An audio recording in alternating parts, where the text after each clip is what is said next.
May alam na ako actually since bata pa ako maaga akong nag-aral ng mag-makeup but self-taught. Well, I decided to enroll aside dun sa prodding ng sister-in-law ko. Definitely alam ko may maituturo pa kayo sa akin na hindi ko alam. That's what made me decide to enroll and so far I'm happy. I found out it's really a struggle to do my eyebrows. Before, I never realized that I do not have a balanced eyebrows. When I came here, that's the time that I realized from the coaches that I had that my face is asymmetrical and my eyebrows are not pantay. It started there eh. Yung struggle ko sa eyebrow, yung parang nabura yung knowledge ko before na when I do eyebrows, kasi before parang pag gumagawa ko ng eyebrows, kala ko plakadong-plakado na. But not realizing, hindi pala siya pantay. But when I came here, tinuro sa akin how to plait the right way. And it was a struggle, really. Pero so far, learned a lot. And tumama naman. Nakakatama naman.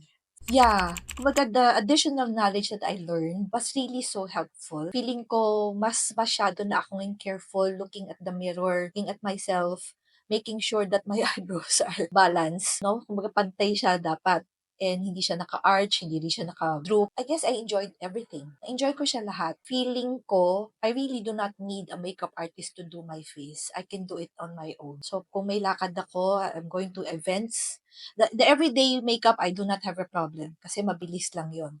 But what I struggle the most is if I go to event, akala ko noon, what I know before is okay already. But every time that I'm in front of the camera and people would take pictures of me, once makita ko yung pictures ko, then I realized, ano nangyari? Parang hindi ako naka-makeup. Pero powder lang ako, nag-eyebrow, that's it. But now, mas confident ako that when I go out, if I go to some events, alam kong parang makeup artist ang naglagay sa face ko. The coaches. I love the coaches. Aww. Hindi sila uptight. Kasi kung uptight yung mga coaches ko, at parang tipong parang nagtuturo lang sila o ganito, ganito, ganito, I will not enjoy the experience. Parang mawalan ako ng gana. Feel ko kasi mas mabilis, alam mo yung tao ba? Mabilis makipag-usap, mabilis kang matuto, mabilis ka nilang maengganyo to do this and to do that. Hindi yung typical coaches na, strict, o dapat gawin mo to, dapat gawin mo yan. So far that, yung experience ko with the coaches. So far with the coaches like Coach Rina, Coach Mai, kay Coach Jay, di ba? Parang yung experience ko sa kanilang tatlo, hindi mabigat.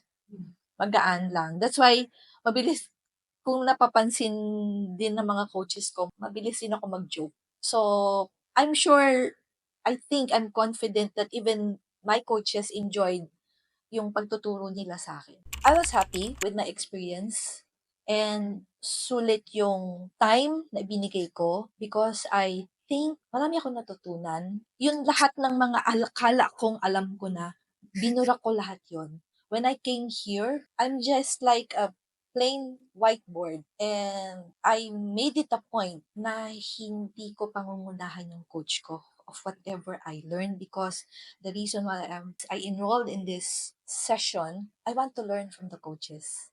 And I hope you guys there also would like to try and experience the enjoyment of looking beautiful. I guess that's it.